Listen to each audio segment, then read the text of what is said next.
할렐루야. 잘 지냈어요? 네. 세상에서는 오늘이 또 발렌타인데이더라고요.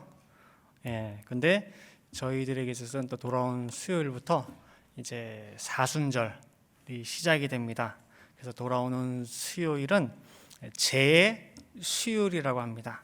그래서 이제 부활절 전까지 주일을 제외하고 40일간의 기간을 우리가 사순절이라고 합니다. 2021년은 이 사순절이 2월 17일 돌아오는 수요일부터 4월 3일 토요일까지 해당이 됩니다. 그래서 이제 사순절은 예수 그리스도의 그 순환을 기념하기 위해서 이제 초대교회 때부터 내려온 절기입니다. 그래서 이 기간 동안 우리 성도님들께서는 이제 그리스도께서 걸으신 발자취를 생각하면서 이제 금식하고 또 절제하고 그다음에 또 회개하는 그런 시간으로 이제 보내게 됩니다. 그래서 우리 성도들도 이 사순절을 지내는 가운데에 다른 때보다 한 번이라도 더 기도하고, 우리 저 뒤에 보면 금식 기도표 붙어 있죠. 여러분들 다 한 끼라도 좋으니까 이름을 기입해 주세요. 그래서 한 번이라도 더 내가 기도하고, 또 기도하는 가운데에 한 번이라도 더 예수님을 생각하고, 그다음에 또 그 기간의 말씀도 묵상하고, 또 예수님의 피로 세우신 이 교회를 위해서 한 번이라도 더 내가 헌신하고 하는 시간으로 삼을 때에, 그렇게 사순절 보내게 되면은요, 여러분들이 정말 기간 동안에 생각지 못한 큰 은혜와 또 체험을 받는 귀한 시간 될 줄 믿습니다. 경건하게 잘 보내시길 바라겠습니다. 그래서 이 사순절을 맞이하는 가운데에 무엇을 우리가 함께 살펴보면 좋을까 고민하다가 이제 그리스도 고난의 최고 절정이라고 할 수 있는 십자가에 대해서 한번 주제를 잡아봤습니다. 누구나 익히 들어서 알고 있고 한데, 제 개인적으로도 보면은 이 십자가라고 하는 것이 알면 알수록 더 모르겠고, 더 심오한 의미가 있다는 것을 알수록 느껴져요. 그래서 아마 제가 이 십자가에 대해서 그전에도 한번 말씀을 증거했지만은 다시 한번 또 보는 가운데 여러분들이 은혜 받으시고 했으면 좋겠다 해서 오늘 초대를 했습니다. 자, 여기에 두 사람의 대화가 있습니다. 한번 제가 말씀드려 볼게요. A라고 하는 사람이 그랬어요. 예수 그리스도의 십자가를 믿으십니까? 라고 했더니 B라고 하는 사람이 예라고 해요. 근데 그 A라고 하는 사람이, 나도 교회를 다니면서 다들 이렇게 고백을 하는데 제가 믿음이 약해서 그런지 그 십자가를 믿는다는 그 말이 참 추상적인 것 같습니다. 십자가에 무엇을 믿는다는 것입니까? 라고 물어봐요. 그랬더니 B라는 사람이 십자가에서 흘리신 대속의 피가 나를 구원해 준다, 그것을 믿는 것입니다 라고 했어요. 그랬더니 A가, 그러면은 그 대속의 피가 당신의 옷자락에 묻어 있습니까? 물어봤더니 B가 아니요, 예수님이 나 대신 흘려주셨습니다 그랬어요.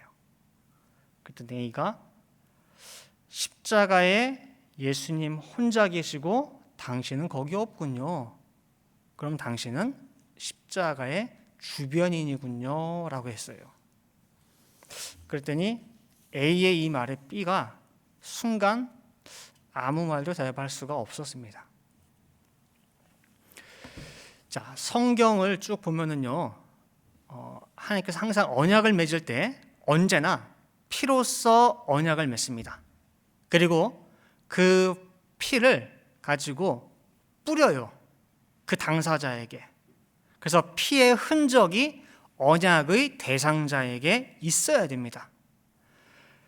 모세를 통해서 시내산 언약을 세울 때도 모세가 쓴 율법서 있죠, 언약서에다가 피를 뿌렸고, 그 다음에 이 언약의 대상자가 누구예요? 이스라엘 백성들이잖아요. 이스라엘 백성들에게도 그 피를 뿌렸단 말이에요. 거기에 보면 왜 대상자이기 때문에 하나님과 언약을 맺는 대상자가 누구냐? 이 사람, 핏부림을 받은 이 사람들이라는 거예요. 핏부림이 없으면 뭐예요? 대상자가 아니라는 거거든요. 히브리서 9장 18절부터 20절 말씀 보세요. 이러므로 첫 언약, 자, 모세를 통해 맺은 첫 언약도 피 없이 세운 것이 아니니 모세가 율법대로 모든 계명을 온 백성에게 말한 후에 송아지와 염소의 피와 및 물과 붉은 양털과 우슬초를 취하여 그 책과 온 백성에게 뿌려 그랬죠. 마치 계약서에다가 빨간 도장을 딱딱딱 찍듯이 그 책에다가도 빨간 피를 뿌려서 이것이 유효하다 찍었고, 대상인 누구예요? 백성에게도 뿌렸어요. 그렇죠? 20절 이르되 이는 하나님이 너에게 명하신 언약의 피라 말씀하고 있어요. 그렇게 피로 세우신 언약이에요. 그래서 그 사람들에게 피가 묻어 있어야 돼요. 새 언약도 마찬가지입니다. 누가복음 22장 20절에 예수님께서 그랬어요. 내 피로 세우는 이것은 새 언약이래요. 새 언약. 누가복음 22장 20절에 그랬어요. 그러면은 그 피가, 예수님의 새 언약의 그 피가 내 몸에 흔적으로 있어야 됩니다. 흔적 있는 그 피가 죄를 사해 주는 것이고 옷을 희게 만들어 주는 거예요. 오늘 본문 계시록 7장 13절 14절에 세마포 흰 옷 입은 성도들이 나옵니다. 자, 보실게요. 장로 중에 하나가 응답하여 내게 이르되 이 흰 옷 입은 자들이 누구며 또 어디서 왔느뇨? 내가 가로되 내 주여 당신이 알리이다 하니 그가 나더러 이르되 이는 큰 환난에서 나오는 자들인데 어린 양의 피에 그 옷을 씻어 희게 하였느니라 말씀하고 있어요. 분명히 이들에게 뭐가 묻어 있어요? 피가 있어요. 어떻게 씻었느냐? 어린 양의 피에 씻었대요. 자, 제가 늘 반복해서 하는 얘기인데 어린 양의 피에다가 옷을 씻었는데 그 옷이 무슨 색깔이에요? 빨간색이에요? 흰색이에요? 왜 흰색이에요? 빨간색이 되지 않아요? 근데 지금 여긴 뭐라고 나오고 있어요? 어린 양의 피에 씻어서 희게 되었다 말씀하고 있잖아요. 따라서 우리가 피상적으로 생각하는 그 피만을 의미하는 것이 아니라는 거예요. 피의 의미라고 하는 것이. 그래서 이 부분은, 이 십자가의 피에 대한 부분은 제가 나중에 또 사순절 기간 동안 설교를 통해서 살펴보고, 오늘 살펴볼 이 십자가도 골고다 언덕에 서 있는 나무 십자가만에 국한되지 말고 빨간 피가 그 피가 아니라 더 큰 의미가 있듯이 이 십자가에 대한 부분도 그 삶의 지경을 오늘 좀 넓혀보도록 하겠습니다. 자, 우리가 믿는다 하지만은 십자가를 대하는 자리가 두 자리가 있어요. 십자가를 바라보는 자리가. 첫 번째는 뭐냐면은 십자가 밑, 십자가 주변에 있는 자가 있어요. 아까 두 사람의 대화 중에서 B라고 하는 사람이 십자가 그 자리에 없었죠? 주변인이라고 했죠. 십자가 밑이나 주변에 있는 사람은 절대로 그 피의 적심을 받을 수가 없어요. 그냥 바라만 볼 뿐입니다. 예수님이 아프시겠다고. 그 다음에 두 번째는 십자가를 대하는 자리가 어디냐? 십자가 자리에 함께 한 자가 있어요. 십자가 자리에 함께 매달린 사람이 있어요. 그 사람이 바로 피의 적심을 받을 수가 있습니다. 그래서 십자가 밑과 십자가 현장과는 하늘과 땅 차이입니다. 그래서 우리가 십자가의 능력을 믿는다라고는 하지만은 대부분들 보면은 그 현장으로 들어가기는 꺼려해요. 근데 그러면 십자가 믿는다고 막연하게 얘기는 해요. 그래서 오늘 다른 건 다 차치하고 대체 십자가를 믿는다라고 하는 것이 무엇을 의미하는지 그것만이라도 오늘 깨닫고 돌아가는 시간 갖도록 하겠습니다. 자, 오늘 본문 세마포 흰 옷 입은 자들이 어린 양 피에 옷을 빨았다. 그러면 이들이 통과한 그 큰 환난이 어디겠어요? 그 현장. 자, 보세요. 그 장로가 뭐라고 했냐면 이 사람들이 누굽니까? 그랬더니 큰 환난을 통과한 자들인데 어린 양의 피의 옷을 빨았다 그랬어요. 그럼 이 사람들이 통과한 그 환난의 정체가 뭘까요? 그 환난을 통과하고 났더니 온몸에 뭐가 묻어있대요? 어린 양의 피가 묻어있대. 그럼 어린 양의 피를 흘린 장소가 어디예요? 십자가잖아요. 그럼 이 사람들이 통과한 그 환난은 뭐예요? 정체가? 십자가죠. 따라서 이 흰 옷 입은 사람들은 십자가를 구경한 자들이 아니라 십자가를 통과한 자들이라는 거예요. 그리고 또한 이 길은 우리도 걸어가라고, 쫓아오라고 예수님께서 명령하고 계시는 거예요. 마태복음 16장 24절에 분명히 말씀하시기를, 이에 예수께서 제자들에게 이르시되 아무든지 나를 따라오려거든 자기를 부인하고 자기 십자가를 지고 나를 쫓을 것이니라 그랬어요. 너희들도 다 십자가를 피하지 말고 십자가를 지고 십자가를 담대하게 통과하고 나를 따라오라 명령하고 있어요. 그러면 그 통과한 자들은 다 온몸에 그 피의 적심을 받을 수밖에 없다는 것입니다. 자, 그럼 이제 십자가의 의미를 하나하나 보겠습니다. 첫 번째로 십자가는 손해보는 자리입니다. 뭐라고요? 십자가는 손해보는 자리예요. 십자가에 뭐가 묻었냐라고 할 때 피가 묻어 있어요. 그리고 그 피에 씻었다 말씀하는데, 자, 흔히 세상에서도 피 받다 그러면 좋은 의미예요, 나쁜 의미예요? 네? 사업 잘 돼요? 장사 잘 돼요? 라고 할 때 계속 피 보고 있어요. 그럼 뭐라 그래요? 잘 되는 거예요? 못 되는 거예요? 못 되는 거예요. 그래서 우리가 흔히 그 회계장부 쓸 때도 적자라고 하잖아요. 적자. 마이너스 쓸 때 적자라고 하는데, 왜 유래가 어떻게 되냐면은 마이너스 났을 때에 빨간색으로 기입을 해요. 그 다음에 플러스 됐을 때는 흑자라 그러죠. 그래서 플러스 됐을 때는 검은색으로 글씨를 써요. 거기다가 기입할 때 장부에다가. 그래서 적자는 뭐예요? 손해 본 거. 흑자는 이익 본 거. 그래서 흑자와 적자의 유래가 그렇게 되듯이 피가 잔뜩 묻어 있는 십자가는 철저하게 뭐예요? 적자예요. 손해 보는 자리예요. 자, 빌립보 2장 6절부터 8절 볼게요. 그는 근본 하나님의 본체시나 하나님과 동등됨을 취할 것으로 여기지 아니하시고 오히려 자기를 비어 종의 형체를 가져 사람들과 같이 되었고 사람의 모양으로 나타나셨음에 자기를 낮추시고 죽기까지 복종하셨으니 곧 십자가에 죽으심이라 그랬어요. 예수님은 언제부터 십자가에 죽으셨을까? 라고 할 때에 한번 생각해 봐야 돼요. 자, 사람의 몸을 입고 자기의 근본 본체 자기 자리를 버리고 이 땅에 오신 자체가 예수님 입장에서는 철저하게 뭐예요? 손해예요. 뭐하러 내려와요?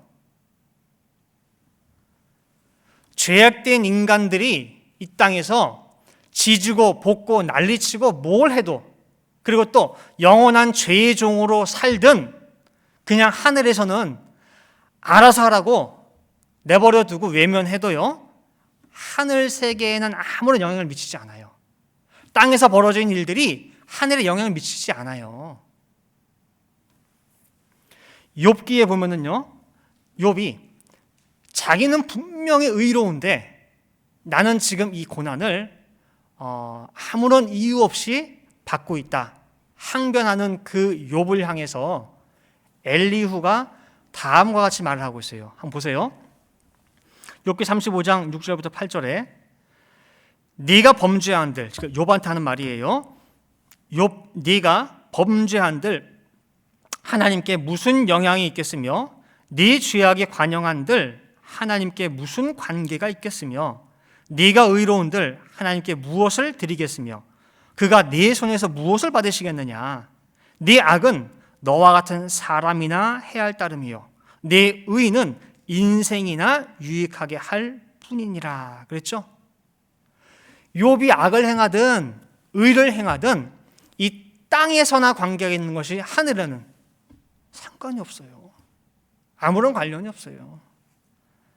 악하든 의롭든 신경 끄면은 영원한 남남이 바로 하늘과 땅이에요. 그런데 그런 하늘 보좌를 버리고 왜 오시냐 그 말이에요. 철저히 손해보는 그 자리에.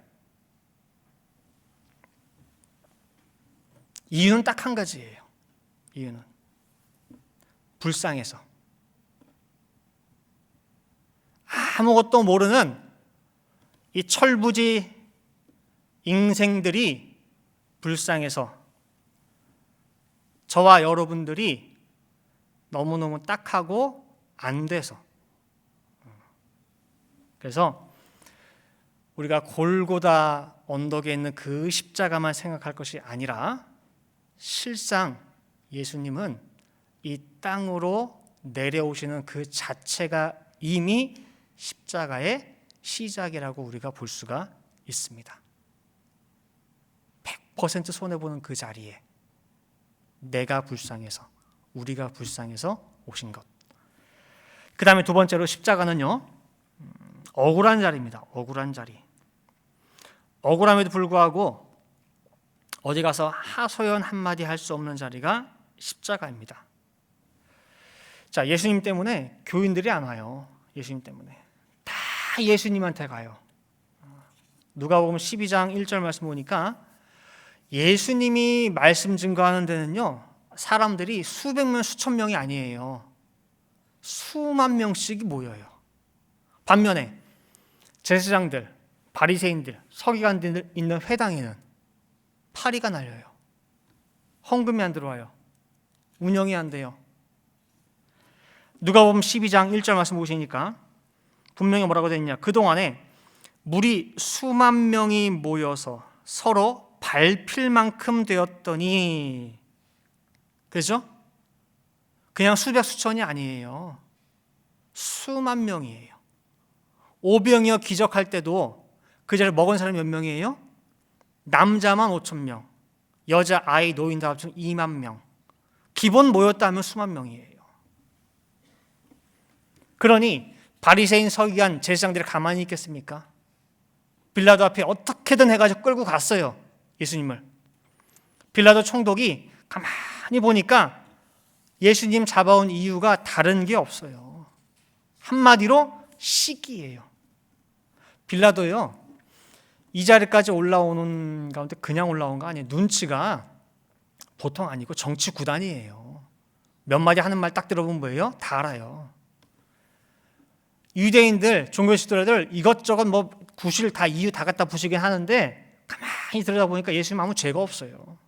그저 예수님 때문에 배 아프고 심통이 벌벌해가지고 죽여달라는 거예요. 그 딱 꿰뚫어 보잖아요.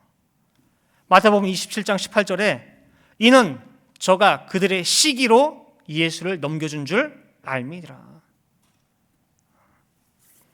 이처럼 예수님이 죄 없이 억울하게 십자가에 달리셨습니다. 근데 누구한테 하소연하셨느냐 그 말이에요. 그 30관 되는 십자가 메고 골고다 언덕 올라갈 때에 주변에서 옆에 갈릴리에서 온 수많은 여자들이 따라오면서 울었어요. 거기서 예수님이 한마디도 여자들이여 내가 억울하게 당했다. 나 죄 없어. 제발 어떻게 좀 방법 좀 찾아봐. 그런 얘기 한마디 안 하셨어요. 예수님 절대 자기 입으로 나 억울하다. 나 이거 좀 누명 좀 벗겨줘. 그런 말씀 안 하셨습니다. 바로 그 자리가 십자가 자리예요. 심히 억울한 자리. 그러면서도 어디 가서 하소연도 할 수 없는 그런 자리. 그 다음에 또 세 번째 십자가는요, 오해받는 자리입니다. 오해받는 자리. 혹시 여러분들 사회생활하는 가운데에 아니면은 또 교회 생활하는 가운데에 아니면 또 여러 친구 관계에 있어서 아니면 가족 간에 있어 여러 관계 가운데에서 그런 경우 없습니까? 내 의중은 그게 아니에요. 내가 그 말을 한 의, 아니면 내가 행동을 한 어떤 그게 전혀 아닌데 다른 이야기로 나중에 바뀌어가지고 내 귀에 들리는 경우. 그죠? 그런 경우를 보통 우리가 오해라고 하죠. 오해. 그래서 오해는요, 본질을 왜곡되게 이해를 하게 돼요. 내가 이해를 하게 되고 그것을 사실화시켜 버려요. 사실인 것처럼. 그리고 사실화시켜서 아니 어떻게 그럴 수가 있어? 라고 판단하고 정죄하는 것이 오해예요. 그렇게 돼버려요. 사람이 서로 간에 마음이 통하지 않고 서로 간의 마음을 알 수가 없기 때문에 생겨지는 어떻게 피치 못할 일이에요. 오해라고 하는 것은.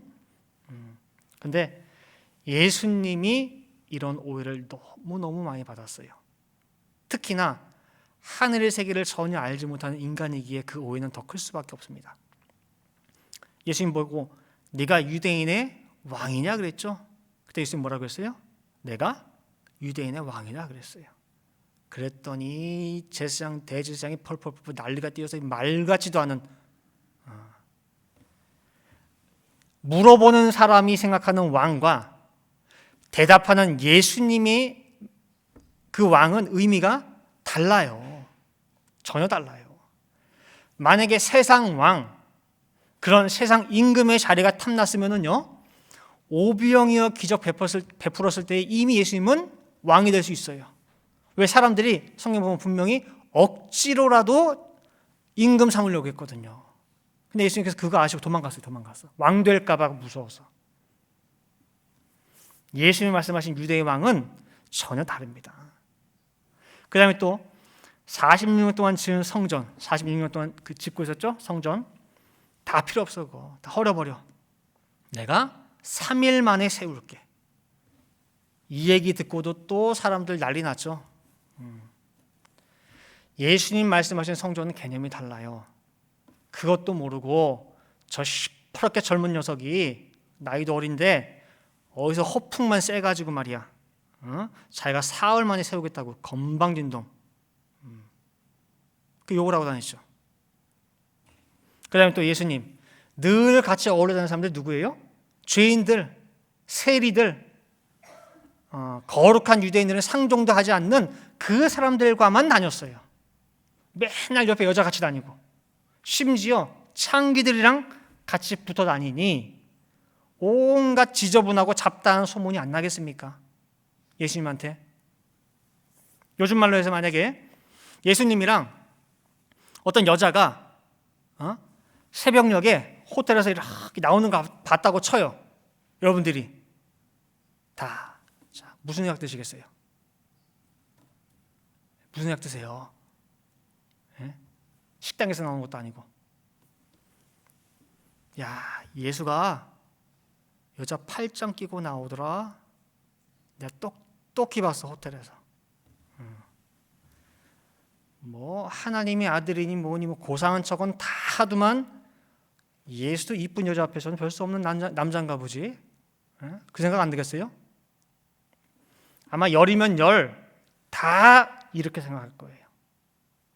과연 누가 야 우리 예수님 밤새 호텔에서 저 한 영혼 구하겠다고 성경 공부하셨구나. 피곤하시겠다. 그 생각하는 사람 있을까 없을까요? 없죠. 그런데 예수님은요 실제 그런 분이세요. 밤새서라도 한 명이라도 이 말씀을 알고자 원하면 밤새 공부시켜주는 예수님이에요. 세례요한 제자 중에서 세례요한이가 예수님을 보는 건데 보라 세상죄를 지고 가는 하나님의 어린 양이로다 하는 그 말씀을 듣고 세례요한의 그 제자 중에 두 사람이 예수님께 달려갔어요. 찾아왔어요. 그리고 밤새 함께하고 그 다음날 그 두 명 중에 한 명인 안드레가 한 말이 뭐냐? 우리가 메시아를 만났다 그랬어요. 메시아를. 하룻밤 사이에. 하룻밤 사이에 어떻게 그 깨달음이 오냐 그 소리예요. 왜? 밤새 예수님께서 뭐 했어요? 공부시켜줬으니까. 자신 있게 자기의 형제인 시몬 베드로에게 전했습니다. 안드레가. 자, 요한복음 1장 39절부터 41절 보세요. 예수께서 가라사대 와보라. 앞에 부분 여러분들이 집에서 읽어보세요. 자, 와보라. 그러므로 저희가 가서 계신 데를 보고 그날 함께 거하니 그랬죠? 때가 제10시쯤 되었더라. 요한의 말을 듣고 예수를 쫓는 두 사람 중에 하나는 시몬 베드로의 형제 안드레라. 그가 먼저 자기의 형제 시몬을 찾아 말하되 우리가 메시아를 만났다 하고, 메시아는 번역하면 그리스도라 그랬죠. 두 사람이 예수님과 함께 가서 그날 하루 함께 했습니다. 그리고 그 다음날 안드레 입에서 터져나온 말이 뭐냐? 우리가 그토록 기다리던 메시아 그리스도를 만났다는 거예요. 밤새서 공부시켜주는 예수님이에요. 근데 아무도 그 상황에서, 아까 제가 예를 들었던 그런 상황에서 그렇게 생각 안 해요. 이처럼 예수님은요, 오해받은 게 한두 가지가 아닙니다. 자기들이 무죄하고 자기가 못 깨닫는 걸 생각도 안 하고 무조건 예수가 잘못됐대. 그래서 가야바 대제사장이 예수를 어떻게든 이 모함하고 죽이기 위해 가지고 거짓 증인들을 모집을 했는데요, 한두 사람 온 게 아니에요. 수많은 사람들이 와가지고 예수가 이런 말도 했다, 저런 말도 했다, 이런 기괴한 행동도 했다, 줄을 서가지고 고소했습니다. 이런 오해가 늘 따라다녔기 때문에 예수님께서 오죽 답답하면은 말씀하실 때마다 맨 끝에 이 무리 가운데 이 중에 내 말을 오해 없이 제대로 들을 수 있는 귀 있는 자는 뭐예요? 들을지어다. 그 무슨 했겠냐, 그 소리예요. 못 들으니까, 못 깨달으니까.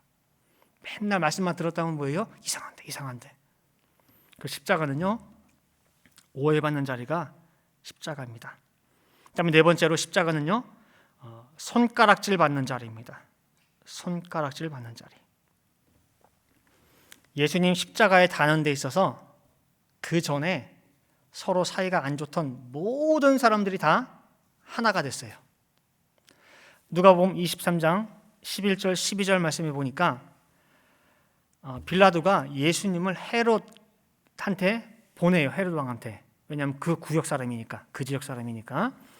그랬을 때 헤롯이 그 군병들과 함께 예수를 업신여기며 희롱하고 빛난 옷을 입혀서 빌라도에게 도로 보내니 헤롯과 빌라도가 전에는 원수이었으나 당일에 서로 뭐가 되니라? 친구가 되니라 그랬어요. 그렇게 원수 같던 두 사람이 예수 때문에 친구가 됐어요. 또한 평소 같으면 얼굴 한번 보기 힘든 지체 높으신 대제사장님이 골고다 언덕 십자가 형장까지 출두를 하고 왔습니다. 왜 왔느냐? 십자가에 못 박혀 있는 예수의 그 모습을 직접 보려고. 예수야, 네가 남들은 잘도 구원하더라. 어디 스스로 한번 구원해 봐라. 지금 매달려 있는 거기서 내려와 봐. 이적 한번 베풀어 봐. 그러면 내가 너 믿을게. 너 하나님의 아들인 거 내가 인정해 줄게. 내려와 봐. 한번 해봐. 죄악된 인간이 더러운 손가락을 들어서 지금 하나님을 향해서 비웃고 있습니다. 낄낄대고 빈정대고 있는 것입니다. 오만 손가락이 전부 다 예수님을 향해서 이렇게 이야기하고 있는 거예요. 마태복음 27장 40절부터 42절에 있죠. 가로되 성전을 헐고 사흘에 짓는 자여, 네가 만일 하나님의 아들이여든 자기를 구원하고 십자가에서 내려오라 하며, 그와 같이 대제사장들도 서기관들과 장로들과 함께 희롱하여 가로되 저가 남은 구원하였을 때 자기는 구원할 수 없도다. 저가 이스라엘의 왕이로다. 지금 십자가에서 내려올지어다. 그러면 우리가 믿겠노라. 모든 사람이 다 손가락질하고 비웃고 있습니다. 바리새인, 대제사장, 서기관, 심지어 율법도 아무것도 모르는 로마 군병들도 손가락질하고 있어요. 지나가는 사람들도 손가락질하고 있어요. 심지어 예수님 양 옆에 똑같이 십자가에 달린 강도들도 예수님을 향해서 욕하고 있어요. 같이 십자가 져놓고도 내가 예수 너보단 낫다 그 소리예요. 그래서 모든 사람에게 손가락질 받는 자리가 십자가입니다. 다섯 번째, 마지막으로 십자가는 고독한 자리입니다. 고독한 자리. 예수님이 가신 십자가 자리는요, 철저하게 고독한 자리입니다. 예수님은요, 많이 외로우셨어요. 그래서 정말 많이 외로우셔가지고 사람들과 함께 하는 걸 좋아해요. 혼자 밥 먹는 거 그런 것도 별로 안 좋아하셔요. 그래서 예수님이 제가 누누이 말씀드렸죠. 12 제자를 택하신 목적이 여러 가지가 있지만 제일 첫 번째가 뭐예요? 첫 번째가 그냥 함께하기 위해서. 다른 거 아니에요. 그냥 같이 있으려고. 마가복음 3장 13절부터 15절 보시면요. 또 산에 오르사 자기의 원하는 자들을 부르시니 나아온지라. 이에 12를 세우셨으니, 자, 그 목적이 뭐냐? 이는 첫 번째, 자기와 함께 있게 하시고, 그죠? 두 번째, 또 보내사 전도도 하며, 세 번째, 귀신을 내어 쫓는 권세도 있게 하려 하심이로라 말씀하고 있어요.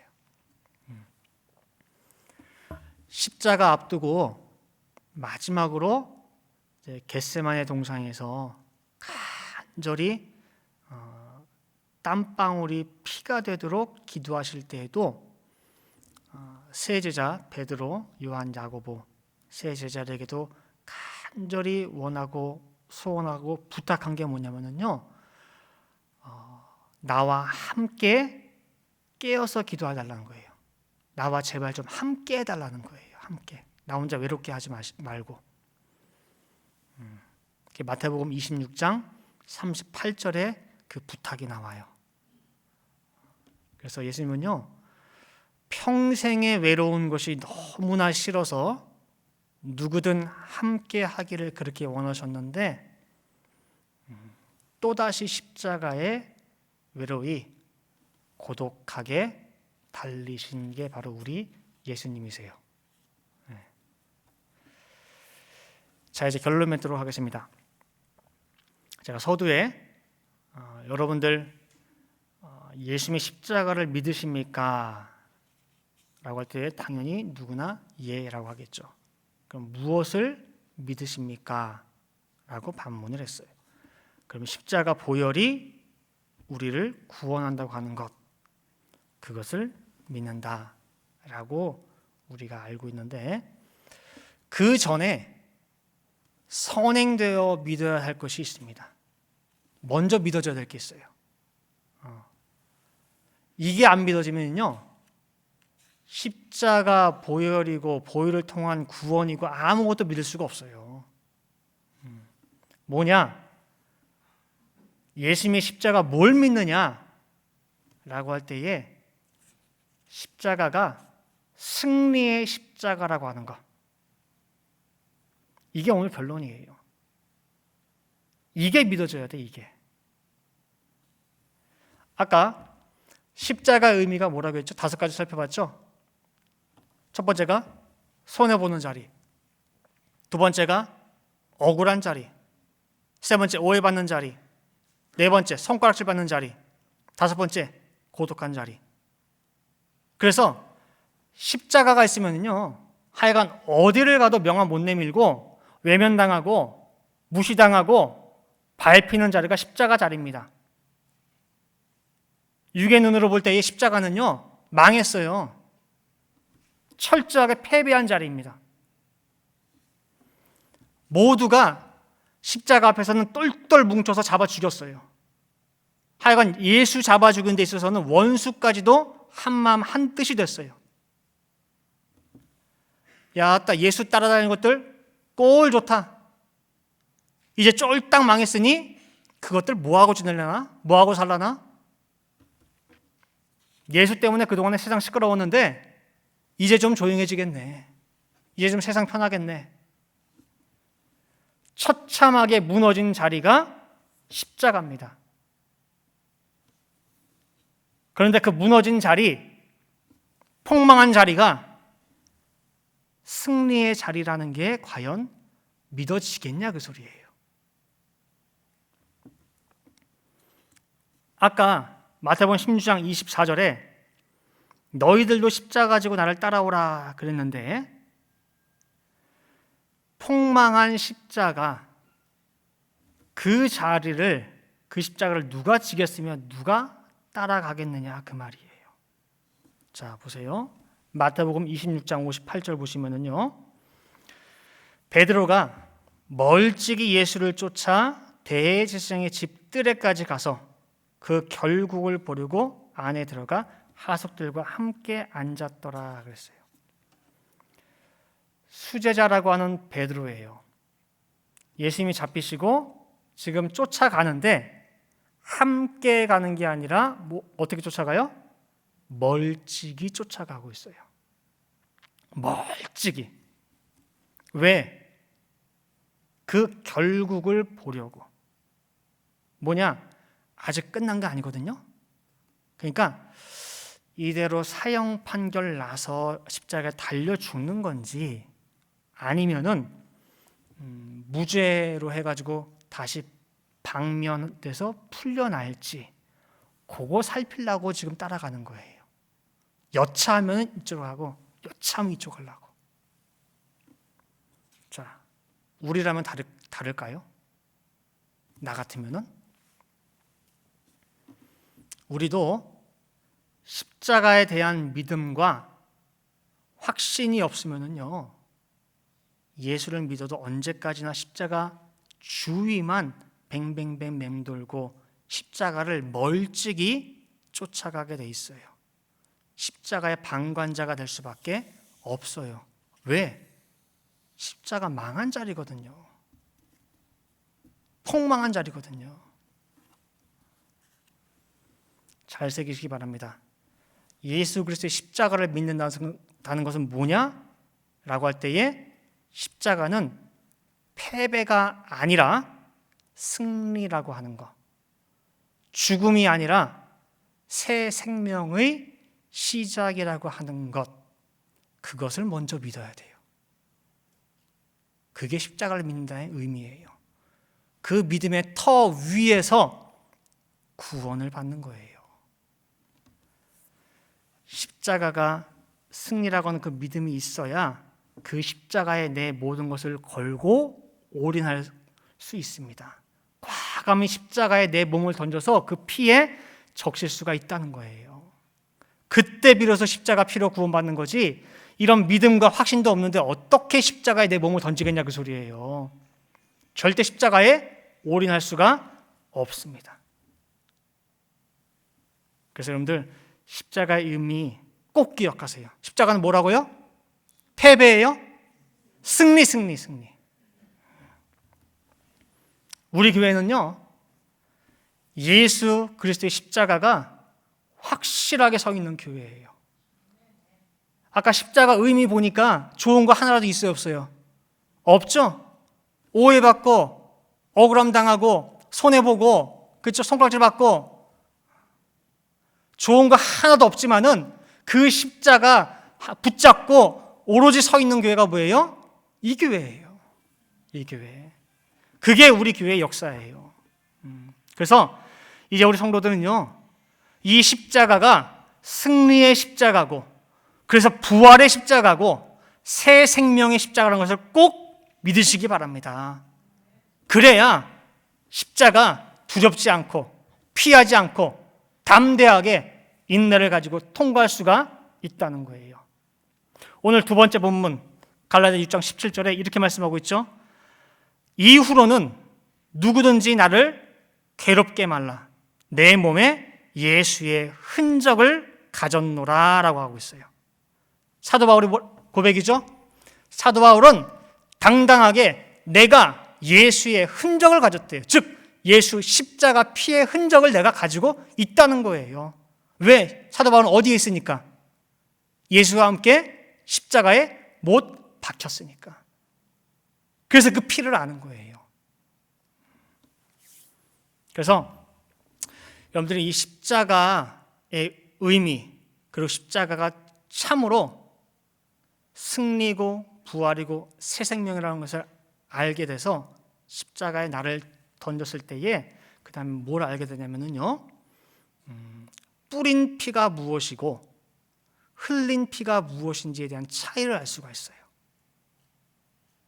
그거를 여러분들 질문거를 담아두세요. 성경에 뿌림을 받는 피가 있고 흘린 피가 있어요. 그래서 십자가 주변에 있는 사람은 절대로 흘린 피에 대한 의미는 몰라요. 여러분들이 일단 이 40절 기간 동안에 십자가 많이 놓고 기도하시고, 그 다음에 그 자리가 결코 좋은 자리가 아니고 손해보는 자리지만은 십자가를 내 생활 가운데 하나씩 매세요. 그래서 체험하는 가운데에 참으로 십자가 통해서 내가 정말 생각지도 못한 놀라운 은혜와 축복과 깨달음을 얻었다라고 고백할 수 있는 모든 성도 되시기를 간절히 바라겠습니다. 함께 기도하시겠습니다. 사랑과 은혜가 충만하신 아버지 하나님, 이제 사순절 시작을 앞두고 저희 모든 성도님들 또한 저를 포함하여 이 십자가로 초대하여 주심을 아버지 감사를 드립니다.